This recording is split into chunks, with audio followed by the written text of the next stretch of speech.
आज की कहानी एक ऐसे टापू की है जहां का समय पृथ्वी से एकदम उल्टा चलता है।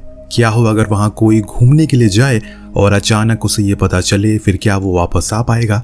एक आदमी जो हेलीकॉप्टर लेकर इसी सीक्रेट आइलैंड पर आता है, कुछ लोगों का इंतजार करने लगता है, पर तभी उसे कुछ अनजान चीजों की आवाज सुनाई देती है। जिसका पता लगाने के लिए वो नीचे उतरा तो उसके पास में ही पड़ी एक बंदूक दिखी जो हूबहू उसके जैसी ही थी, यहाँ तक कि उसका सीरियल नंबर भी सेम था।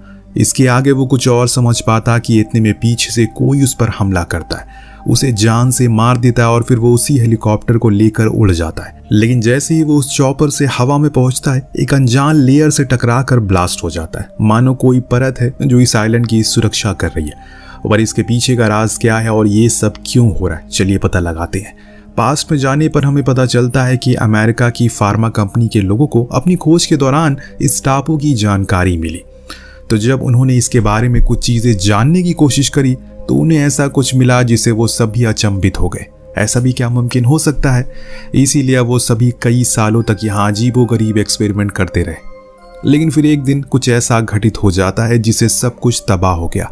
तो कंपनी ने एक आखिरी बार अपने कुछ सोल्जर को यहाँ भेजा ताकि वो पता लगा सकें कि इसके पीछे किसकी गलती है, जिससे वो बाद में इस पूरे टापू को नक्शे से मिटा देंगे। लेकिन क्या ऐसा हो पाया? तो दोस्तों कहानी पहुंचती फिलाडेल्फिया में, जहां मैडिसन नाम की औरत को देखते हैं जो पहले अमेरिका की स्पेशल फोर्स में थी और इस समय वो चेज नाम के बंदे से मिलने आई है, जिसके आगे पीछे कोई नहीं है, लेकिन वो पहले आर्मी में रह चुका है, इसीलिए उसे उसकी जरूरत है। अब वो उसे एक मिशन के लिए हायर करने के लिए आई है। बात करने पर एडिसन ने बताया कि उसकी कंपनी को कुछ लोगों की नीड है जो एक सीक्रेट आइलैंड पर जाकर कंपनी की बेटी को वापस महफूज लेकर आएंगे। बदले में उन्हें सभी को $1 मिलियन मिलेंगे। अब ये सुनकर चीज थोड़ा सोच में पड़ गया। इतने आसान काम के लिए कोई इतने पैसे क्यों देगा? लेकिन उसने दिमाग पर ज्यादा जोर नहीं डाला और हाँ कर दी। इसके बाद अब वो अपने दूसरे लीड के पास जाती है जो एक प्राइवेट इन्वेस्टिगेटर रह चुका है और साथ में ब्लैक बेल्ट भी है। एडिसन ने उसे भी सब कुछ बताया, बाद में रकम भी बताई। जो सुनते ही रस्क ने हाँ कर दिया। उसने कुछ और लोगों को हायर किया, फिर एक टीम बनाई जिसमें टोटल 6 लोग थे, जिन्हें अगले दिन एक प्राइवेट एयरबेस पर बुलाया गया क्योंकि अब उनकी जाने की बारी आ चुकी है। लेकिन जाने से पहले एडिसन उन सभी को डिटेल इंफॉर्मेशन देती है, असल में उन्हें क्या करना है। स्टेसी जो कि सीईओ की बेटी है, उसे जिंदा वापस लेकर आना है, पर उन्हें नहीं पता कि वो कहाँ है। इसीलिए वो 2 टीम में काम करेंगे। एक टीम जिसे एडिसन खुद लीड करेगी, वो साउथ फैकल्टी पर जाएगी, और दूसरी टीम नॉर्थ फैकल्टी में, जिसे पहले एक्सपेरिमेंट के लिए इस्तेमाल किया जाता है। हेलीकॉप्टर वहीं उनका इंतजार करेगा और काम खत्म होने के बाद वो सभी वापस आ जाएंगे। देन उन्हें उनके हिस्से के पैसे भी मिल जाएंगे। सभी को बात समझ आ गई और इसीलिए सब तैयार थे उड़ान भरने के लिए। पूरे 10 घंटे लगातार उड़ान भरने के बाद ये लोग उस टापू पर फाइनली पहुंच जाते हैं, जहां तय प्लानिंग के हिसाब से एडिसन, चेज और डेस्क साउथ की ओर जाते हैं। पर जैसे जैसे ये आगे बढ़ रहे हैं, इन्हें लोगों की लाशें मिलना शुरू हो जाती है जो यहाँ पहले काम किया करते थे, जिन्हें बड़ी ही बुरी तरह से मारा गया और उनके शरीर को कुछ इस तरह से काटा गया जैसे मानो किसी को अपनी भूख मिटानी हो। अब इस बात की जानकारी एडिसन दूसरी टीम को देने की कोशिश करती है, लेकिन अचंभे की बात यह थी कि यहाँ तो रेडियो काम ही नहीं कर रहा है। इसीलिए अब डेस्क फौरन जो कुछ भी गलत हो रहा है वो अपनी किताब में लिखने लगता है, जो उसकी पुरानी आदत है। इस बीच चेज एडिसन से पूछता है कि आखिर कोई इतनी आसान काम के लिए इतने पैसे क्यों देगा? जरूर कंपनी हमसे कुछ छुपा रही है, पर एडिसन को ऐसा नहीं लगता। वहीं दूसरी टीम भी अपनी दिशा की ओर बढ़ रही है। लेकिन जब ये नदी के पास पहुंचते हैं तो रस को वहां एक रस्सी बंधी हुई दिखती है, जिसे देखकर उसे न जाने क्यों ऐसा लगा उसने खुद ही इसे कभी न कभी बांधा है, यानी कि उसे डेजा वू हुआ। और तब इन्हें पता चलता है कि इनका कनेक्शन टूट चुका है अपनी टीम से। अब इन्हें खुद के तजुर्बे से आगे बढ़ते रहना होगा। उधर एडिसन को लगातार किसी न किसी की लाशें मिलती जा रही है, लेकिन वो फिर भी आगे बढ़ती जा रही है। तब इन्हें एक कैंप मिला जिसके अंदर कुछ डिवाइस रखे हुए हैं, जिसकी मदद से वो अपने रेडियो को ठीक करने की कोशिश में लग जाते हैं, पर कोई फायदा नहीं हुआ। तो डेस्क ने बताया कि उसे एक लाश के पास एक घड़ी मिली थी जो हूबहू उसके जैसी थी और समय भी सेम हो रहा है। इससे भी ज्यादा सोचने वाली बात ये थी कि ये घड़ी सिर्फ कुछ लोगों के पास ही है, पर चीज का कहना था कि ये सिर्फ एक इत्तेफाक हो सकता है। हालांकि जिस लाश के पास ये डेस्क को घड़ी मिली थी उसकी शक्ल बड़ी ही बुरी तरह खराब हो चुकी है, इसीलिए वो उसे पहचान नहीं पाया। यहाँ भी वही सोच रहे हैं क्या जो मैं सोच रहा हूँ। कुछ ही देर में आपको अपने सवालों का जवाब मिल जाएगा, बस आखिरी तक बने रहिए। वापस लौटते हैं कहानी पर। हेलीकॉप्टर का पायलट जिसे ये लोग उसे छोड़ कर गए थे, उसकी अचानक से आंख खुल जाती है क्योंकि बाहर किसी की आवाज आई थी उसे। जी हाँ, ये वही सीन है जिसे हमने कहानी की शुरुआत में देखा था कि ऐसे उस पर हमला हुआ और हमले करने वाला भी उस परत से टकरा कर मारा गया। अब सीन यहीं पर कट होता है और सीधा पहुंचता है एडिसन की टीम पर, जिसे झाड़ियों में कुछ हिलते हुए दिखाई पड़ता है। जब उन्होंने आवाज लगाई तो वहां से कोई इंसान बाहर आया जिसने खुद को डॉक्टर बताया, और ये भी कि वो आज सुबह ही यहाँ पर आया है अपनी टीम के साथ, लेकिन एक एक करके उसकी पूरी टीम मर चुकी है। अब जब एडिसन ने सुना कि यहाँ पहले भी कोई टीम आई है तो वो और सोच में पड़ जाता है, क्योंकि उसे बताया गया था कि वो पहली टीम है जो यहाँ पर आई है। लेकिन रुकिए, अभी इससे भी बड़ा एक ट्विस्ट आने वाला है। जब इन्होंने बताया कि वो स्टेसी नाम की लड़की को ढूंढने के लिए आए हैं तो डॉक्टर को कुछ याद आया। वो इन सभी को अपने साथ चलने को कहता है, और जब ये उसकी बताई हुई जगह पर पहुंचते हैं तो उन्हें वहाँ स्टेसी की सड़ी हुई लाश मिलती है, जिसे किसी जानवर ने बड़ी बुरी तरह से मार दिया।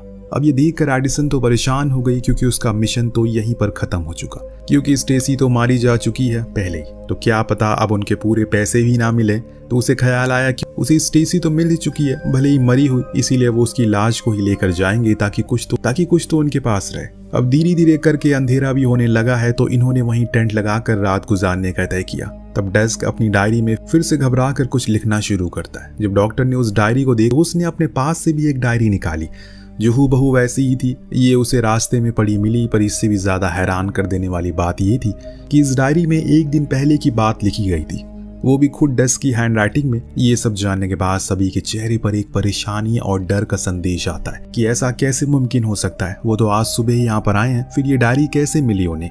ये कोई इत्तेफाक तो नहीं हो सकता। दूसरी टीम को भी अब कुछ खास नहीं मिलता, इसीलिए वो भी वहीं रुक जाते हैं। तीनों आंख जलाकर बैठे ही थे कि इन्हें तभी एक आवाज आई। ये चौकन्ने हो गए, आसपास देखने लगे। इतने में टैग को कोई पीछे से खींच लेता है, जिसे बचाने के लिए उसने बहुत ही हाथ पैर मारे, पर वो उसे छोड़ता नहीं, क्योंकि वो बहुत ही विशाल था। इससे पहले कि वो उसे मार, रस्क आकर उसे शूट कर देता है। पर अब कोल पीछे अकेले रह गया। इसी का फायदा उठाकर वो अज्ञात चीज उस पर हमला करती है और घसीट कर ले जाती है।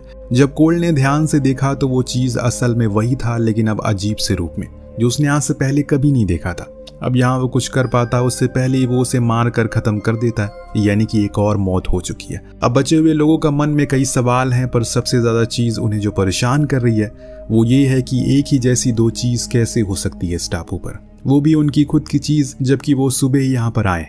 इस चीज का पता लगाने के लिए एडिसन की टीम अब उस डायरी को पढ़ना शुरू करती है, जिसमें ये लिखा था कि इन्हें कल सुबह स्टेसी फिर से जिंदा हालत में मिलेगी। अब ये बात इनकी होश उड़ाती है, लेकिन फिर डेस्क को पता चलता है कि अगर उसने ये सच में लिखा तो सच ही होगा, क्योंकि वो खुद की डायरी में कभी झूठ नहीं लिखता। तो अब सभी को सुबह का इंतजार हो गया। जब सुबह हुई तो इनके चेहरे के 12 बज चुके, क्योंकि सच में इनके सामने स्टेसी जिंदा हालत में खड़ी थी, जिसने बताया कि वो 3 दिन पहले यहाँ आई थी और तब से यहीं पर फंसी हुई है। हर कोई हैरान था कि ये कैसे मुमकिन हो सकता है।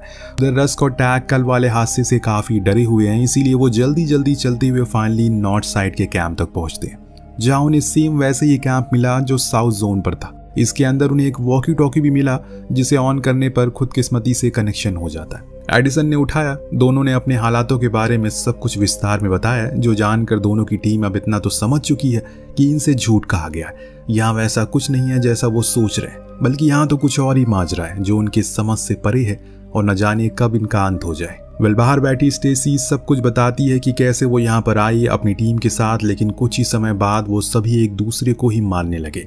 फिर अंत में सभी म्यूटेंट बन गए, जिसमें से एक ने उसे मार दिया, लेकिन आज सुबह वो फिर से जिंदा हो गई। तो कैसे हुई उसे खुद भी नहीं पता।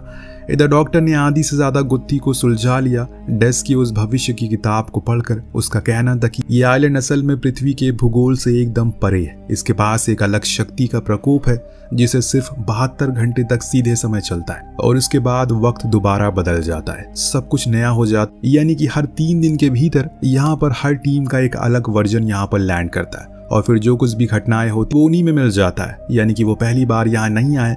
यही वजह है कि डेस्क को सबसे पहले अपनी जैसी घड़ी मिली थी, जो एक लाश के पास थी, और वो लाश असल में उसी की थी जिसे किसी ने मार दिया होगा, और वो डायरी भी उसी की वर्जन की होगी जो बाद में डॉक्टर के हाथ लगी। अब सारा माजरा बाहर आ गया है। तो चेज ने सवाल किया, अगर हम पहले भी यहाँ आ चुके तो हमारे पहले के लोग कहाँ हैं? डॉक्टर ने बताया कि जिन लाशों को तुमने यहाँ आकर दिखाई दिया वो किसी और की नहीं बल्कि तुम्हारी थी। जिनकी शक्लें अब बिगड़ चुकी है और जिसके कारण तुम उन्हें पहचान नहीं पा रहे हो। जो मारे नहीं गए वो म्यूटेंट बन गए, क्योंकि किताब के हिसाब से अगर कोई भी इंसान 3 दिन से ज्यादा समय इस आइलैंड पर जिंदा रहेगा तो वो वायरस का शिकार हो जाता, जो उस एक्सपेरिमेंट के जरिए फैला था। यानी कि ये पूरा आइलैंड एक टाइम लूप में चल रहा है, जहाँ हर तीसरे दिन सब कुछ दोबारा से शुरू होता है।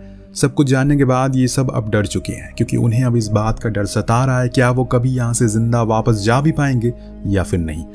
वहीं दूसरी ओर ये सब रेडियो पर सुन रहे टैग और रस को पीछे से किसी की आने की आवाज आती है। जब वो पीछे मुड़े तो उन्हें अपने ही जैसा हम शक्ल दिखा जिन्होंने अपने ऊपर काबू खो दिया। वो किसी शैतान में तब्दील हो चुके थे और वो इन्हें मार कर खाना चाहते हैं, लेकिन ये दोनों उन्हें एक एक करके खत्म कर डालते हैं। और ऐसे ही कुछ दूसरी टीम के साथ भी होता है। उन पर भी हमला हुआ, पर चेज तो उन्हें मार ही नहीं पाता। तो एडिसन उसे समझाती है अभी वो सिर्फ आज के बारे में सोचे और खुद की जान बचाए। उधर स्टेज शिकार होने लगी थी, इसीलिए उसने डेस्क पर हमला करके उसे बड़ी ही बेरहमी से मार दिया।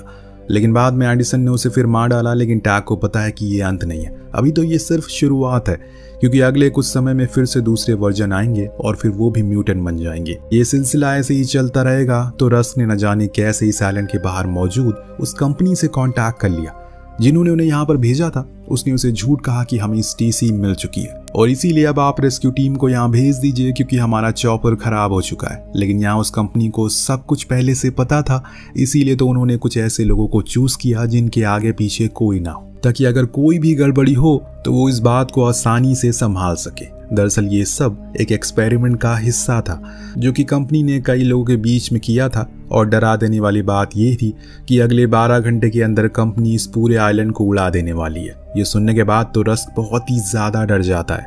उसने फौरन सब कुछ अपनी दूसरी टीम को बताया और कहा कि हमें कुछ न कुछ तो करना होगा। लेकिन सबसे बड़ा सवाल है कि ये टापू से बाहर निकले कैसे। आसमान पर तो परत चढ़ी है, वहां जाना यानी कि मौत को दावत देने के बराबर है। अगर समुंदर का सहारा लेंगे कुछ दिन में भूख से मारे जाएंगे, और वैसे भी इनके पास खाने को कुछ है नहीं। इस बीच रस को याद आता है जब वो इस आइलैंड पर आया था तो उसे कुछ विजन आ रहे थे, जैसे वो पहले ही यहाँ पर आ चुका है। उन्हीं विजन में से उसने देखा कि इस टापू के किनारे एक बोट खड़ी है, जो अगर उन्हें मिल जाए तो वो आसानी से यहाँ बाहर निकल सकते हैं, कि वो मोटर बोट है जिसकी स्पीड तेज होती है।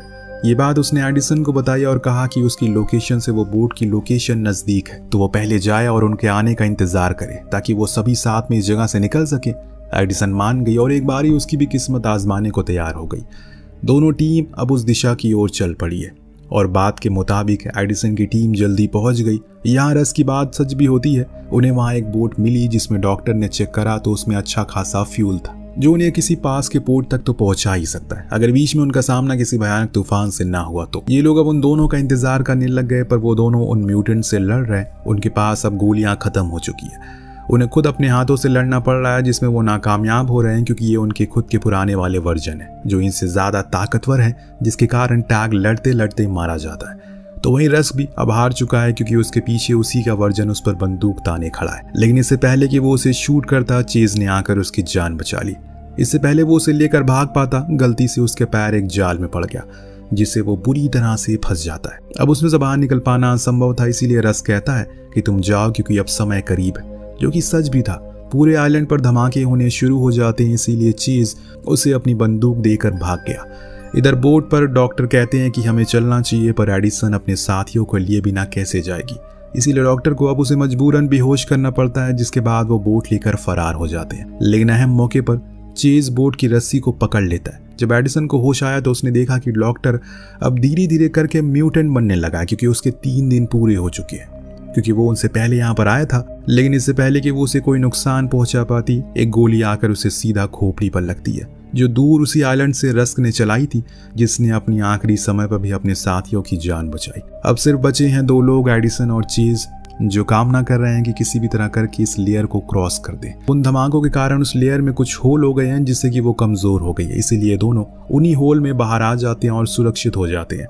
यानी कि अब वो पहले इंसान बने जो इस टापू से जिंदा बाहर आ पाए, पर इसके लिए उन्हें पूरी टीम की कुर्बानी दी, जो कि वो जिंदगी में कभी नहीं भूलेंगे। और इसी के साथ ये कहानी यहीं पर खत्म हो जाती है। आपको कहानी कैसी लगी हमें कमेंट करके जरूर बताएगा। हम मिलते हैं अगले वीडियो में। Thank you so much watching. Peace out.